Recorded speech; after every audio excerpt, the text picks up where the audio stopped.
Canadian Voice. Today we're coming to you with a young poetess, Fawzia Akbar Hind. She's a very young, upcoming poet, and she has been performing in Black History Month in terms of African issues. And today we're going to have an interview with her. And welcome to our show, Fawzia. Hi, so nice to see you. How are you? I'm good. How are you, Tess? I'm good. Tell us a little bit about yourself, and then we can go on into the details of your passion. So yeah, I'm an 18-year-old Nigerian Canadian poet, and I kind of started a little bit young. I started writing poetry when I was in 2nd grade. I'd just recently moved to Canada from Nigeria, and my parents would show me a bunch of poetry about Africa.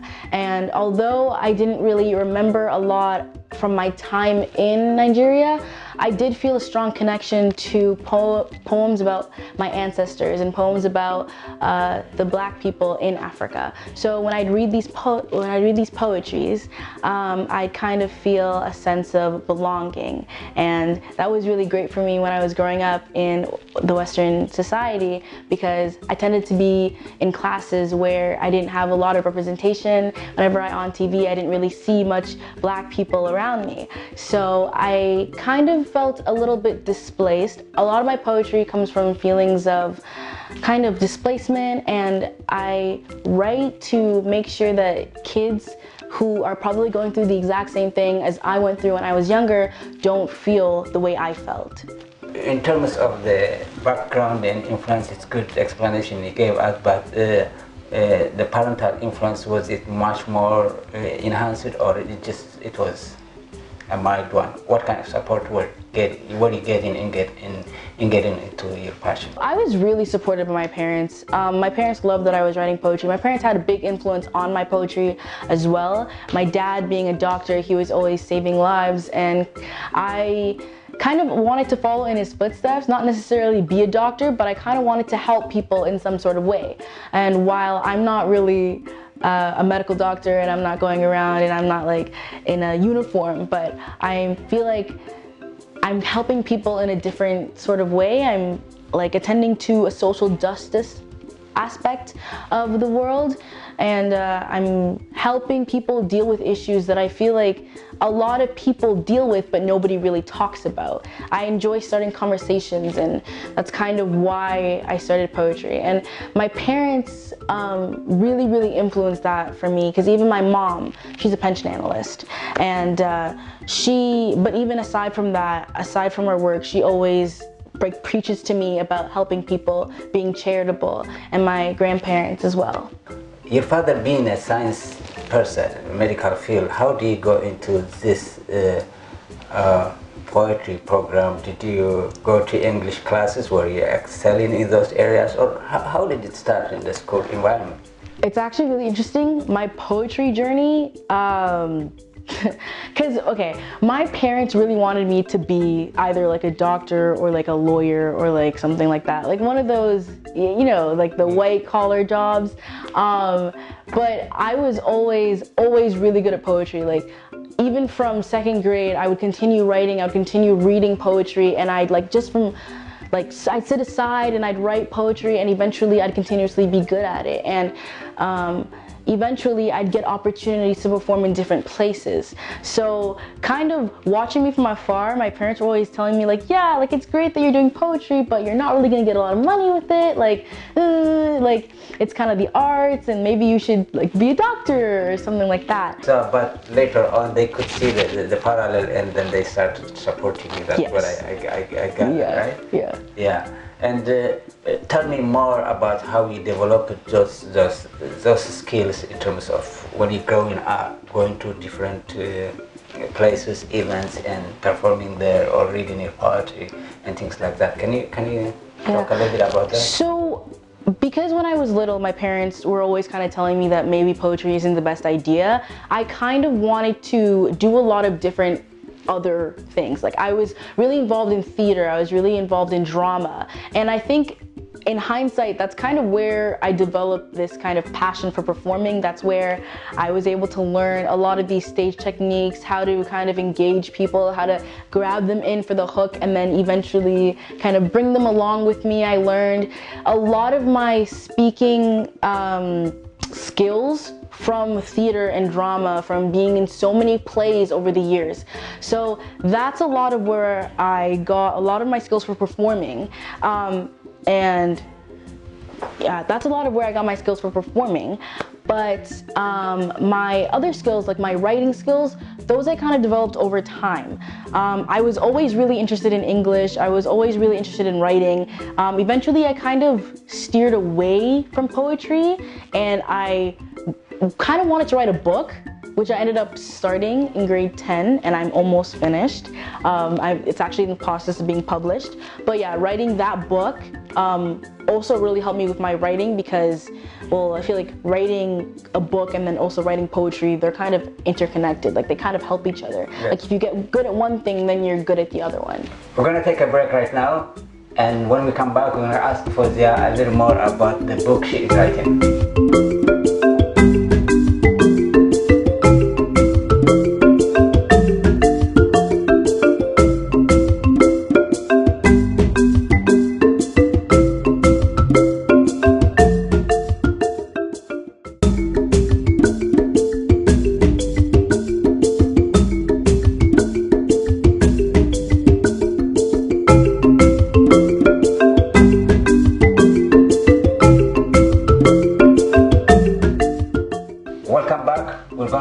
With Fozia, and she's going to tell us a little bit about the book she is writing. I know that you're writing a book, but if you can tell us a little more about it, although it's not yet out, it would be nice. Yeah, so I actually have two books. One is an anthology of poems that I've written. They're all dealing with a bunch of different, like, it's a diversity of topics. Some of them are about mental illness, some are about police brutality, black on black crime, racism that's going on in the community, and others are about self-love and kind of healing from the inside. And that's one of my books, and that is called I Never Truly Hated You. I'm in the process of publishing it. And then I have another book that is called The Girl Who Feared Men, and that is my novel. I've written the first book, and I'm in the works of writing the second book. That one is also in the process of being published. Could you tell us more about self-love? You mentioned it among the other work you're doing, accepting the self, and how it has to come out to the fore, and in terms of being who you are using your work. Yeah, so that is a really big focus of my poetry specifically, because like I explained before, the displacement I felt when I was younger, being in the Western society and not having representation for people who look like me in books or in the media, that really affected my self-esteem. And I know that a lot of my friends who are also minorities felt the exact same way. So knowing that, hearing that from my feeling that way for such a long period of time, it drove me to make poems that were kind of general about just kind of learning to accept who you are, learning to accept kind of the things that are about you that you can't change, like your skin color, your hair, your religion. Like, these are things that are a part of you, and just because the media doesn't showcase them doesn't mean that they aren't worthy, or doesn't mean that they aren't important, you know? So stuff like that, that really ties into a lot of my poetry. The self-love thing, you touched everybody. You know, a lot of people try to seem to the external world without understanding themselves, and your lived experience kind of helped you to come with that. Could you tell us more about it? Yeah, so basically just the displacement that I felt when I was always kind of put in classes with people who didn't look like me, always watching movies, and having like, any single time I'd watch a movie when I was younger and the main character was black, it would either be a slavery movie or it would be kind of like a Medea movie, a comedy, like a black comedy movie, like a typical Tyler Perry movie. And kind of watching that as I grew up, that stuck with me. Like, I understood it, I processed it, I realized that I was never ever seen as the protagonist. I was always the side character in a movie, or I was never the person who got the guy at the end of the day in a romance movie, right? So things like that, when you're a child and you're not seeing yourself as kind of important, that really hits home with you, and it kind of stays with you, and you take it, you internalize it, which is what I did. And if I didn't have poetry as kind of like an outlet for me, if I couldn't externalize what I was feeling inside, I feel like it definitely would have like eaten me alive. And I feel like a lot of other kids are dealing with that same feeling, because even like I said, like I talked to a bunch of my friends who are also minorities, and they also felt the exact same way. And yeah, like that's the reason why I write poetry about self-love and about accepting yourself, because even if you aren't going through the same type of displacement, even if it's not from the media, even if you're not a minority, it's something that everybody can relate to. Everybody like has had a time when they feel like, you know, they're not good enough, or has had like looked in the mirror and then felt, you know, like a little glum. And so I just wanted to make people know that they aren't alone. Yeah, so you made that internal feeling, the feeling of the heart, canalize it into a fullness of you and a tool of changing the society, that in the direction of the cost of being a fool, right? Yeah, that's how I understand it. Am I right? Yeah. So, how does that rhyme with the young people of your age when they read your work? Oh, people my age love it. Like I know even my friends absolutely love it. My school, they love hearing me perform, and they absolutely love it, because I feel like even one of my friends said it. She said that I say things that everybody wants to say but doesn't know how to, or that everybody wants to say but just doesn't. Like I speak when people are silent, and I feel like everybody knows what I'm talking about whenever I write a poem or whenever I perform it. Everybody has felt that way before. I generalize my poems so that everybody can relate to them. And so whenever I speak and people listen, they can feel at least a small part of it, and they can take that home, and they can understand that, like, yes, she's correct, I feel this way too. And so yeah, people who are my age, they absolutely love it. Oh, that's great. We're gonna take a break, and when we come back, we're gonna continue on this.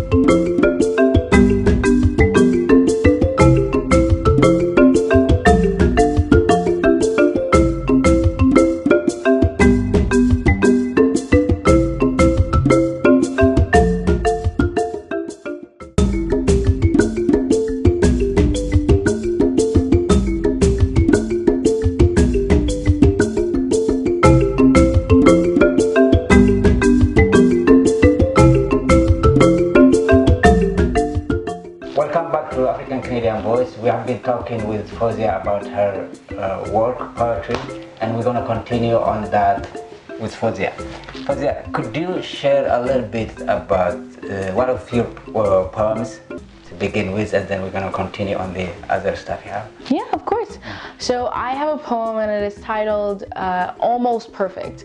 It is kind of a self-love poem that I wrote, so I'm just going to read it off my phone, if that's okay. Okay.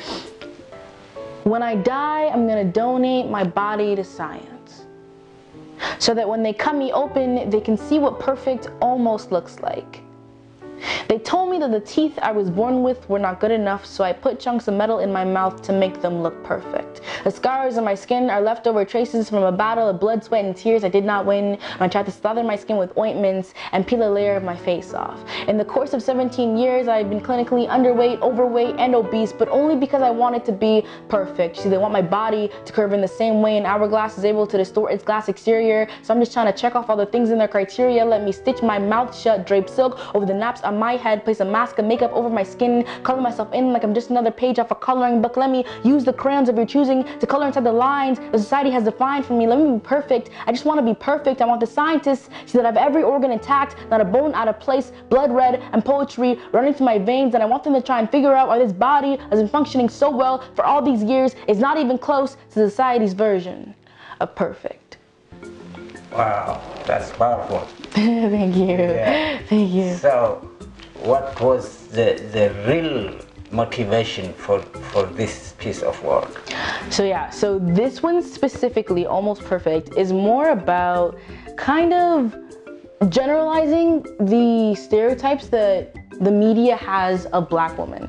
So I was kind of ripping apart all the different critiques that the media has of Black women. The fact that, oh, you have to like have an hourglass figure. Oh, you have to be thick. Oh, you have to be thin. Oh, you have to like have clear skin. You have to have perfect flawless skin. You have to like, they'll get mad at you for wearing a weave, but then they'll want you to have hair that is silky and long.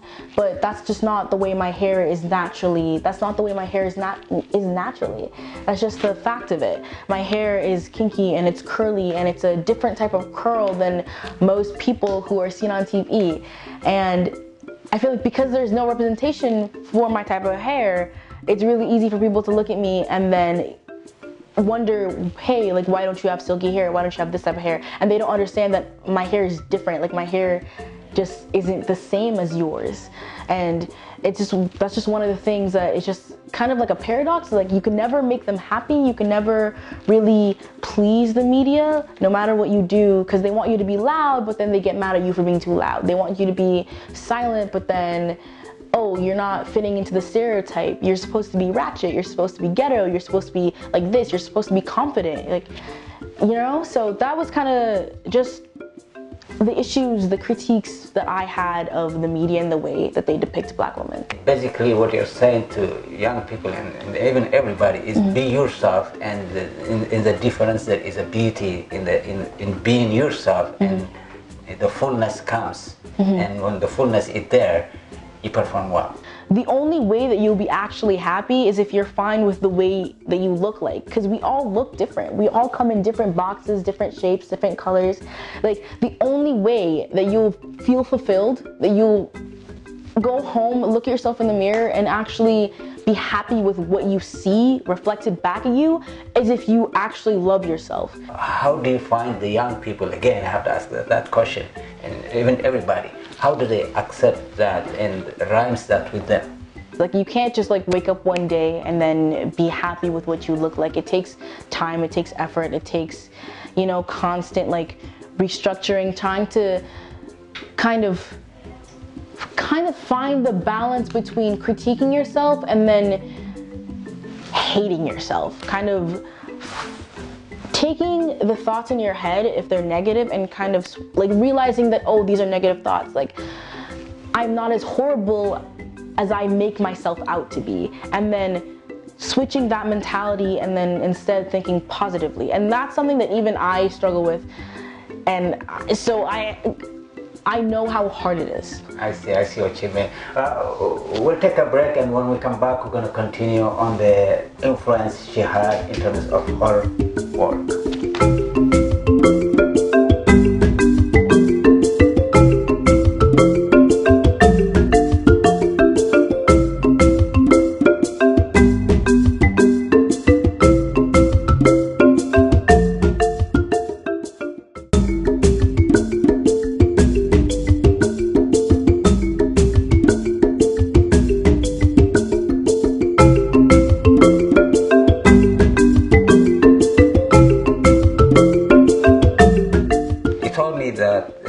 Francesco was a good influence on you. Could you tell me more about that? Yeah. How it happened to be one of the influence factors in your life? Yeah, of course. So this is actually one of his books. It's called Helium. It's my cherished possession. Rudy Francisco and other poets like Blythe Bard, they really influenced the way I write my poetry. Every single time I like watch them, I think of new things to write, and I think of new ways to kind of write. The reason why they influenced me so much is because I've always never wanted to be the person who was kind of on the front lines, actually going and doing the gritty work and actually making changes. Like, I wouldn't ever want to be in politics. I wouldn't ever want to be the prime minister or anything like that, because that's just, I know somebody has to do it, but it doesn't have to be me, you know? I've always wanted to be kind of the person who inspires people to make the right change. I've always wanted to be the person who is always talking about what is wrong with society, because I feel like if you keep talking about what is wrong, eventually someone's gonna fix it. Eventually, right? And that is what people like Rudy Francisco and Blythe Barr do, and that is why I love them so much, and that's why I have his book right here, because I read it like every single day. I love it so much, and I love like the way that they're able to just twist words, and it's like you're talking about something, but that's not, like, you're reading something and that's not what he's talking about. He's talking about something completely different. Like, even, like, that's kind of what I inspire to be like. Oh, that's excellent. Is there any other poem you wanted to share with us? This poem is called Glass, and it's one of the poems that are about mental illness, because that is kind of a really, really big topic that is really important to me, because I feel like you can't preach about self-love and then not preach about mental illness. So here's Glass. Anxiety and self-deprecation is deafening. It is all-consuming. It is probably the most inhuman thing about being human. It is like seeing a glass cup filled with water and not thinking about whether it is half full or half empty, but of how many times the cup would need to be filled to the brim for it to spill and fill up an empty room. How many glasses of water would it take to drown me alive? I am often asked to make poems that are able to encompass the feeling of being so incredibly alone and isolated that a room filled with hundreds of people feels like hearing the pulse of your own heartbeat inside your eardrums, or feels like watching someone's lips move but only hearing the soft hum of panic, or feels like being alone in a room drowning in gallons of water and acting manic because you don't know how to swim. More often than not, I tell people that I don't think it is possible to sew teardrops saying words together and create a poem that could bring justice to a feeling like that. Wow, that's excellent. Tell me a little more about how you see yourself in the coming years, your progression. Yeah, so I'm actually going to be attending Western in the fall. I'm going in for psychology, a bunch of the social sciences, psychology, anthropology, sociology, because I have no idea what I'm going to do, but I know that it's going to be something that has to do with social justice. And so that's why I'm kind of focusing on those fields. I'm going to try and figure out what I want to do later on. I know that I've been working a bit with the police, helping out the police. It's kind of like a paid summer job, and yeah, so with that I'm kind of seeing a lot that has to do with policing, so I'm kind of considering also working with the police, kind of doing some mental health stuff with them eventually later on in life. So yeah, those are kind of the two things that I'm kind of thinking of. I'm also taking political science too, so I wouldn't want to do politics, but maybe. We'll see. We'll see. Thank you for watching African Canadian Voice, and we were really glad to have Fozia in our show today. And thank you, Fozia, for being with us. We really appreciate, and we wish you continued success. Thank you. Thank you so much. So nice to meet you, Tess. This is all for today for African Canadian Voice. We'll see you next week with another episode. You are beautiful. And I know it's unusual for me to say so body, please forgive me. Continue to do what you do, because I never truly hated you.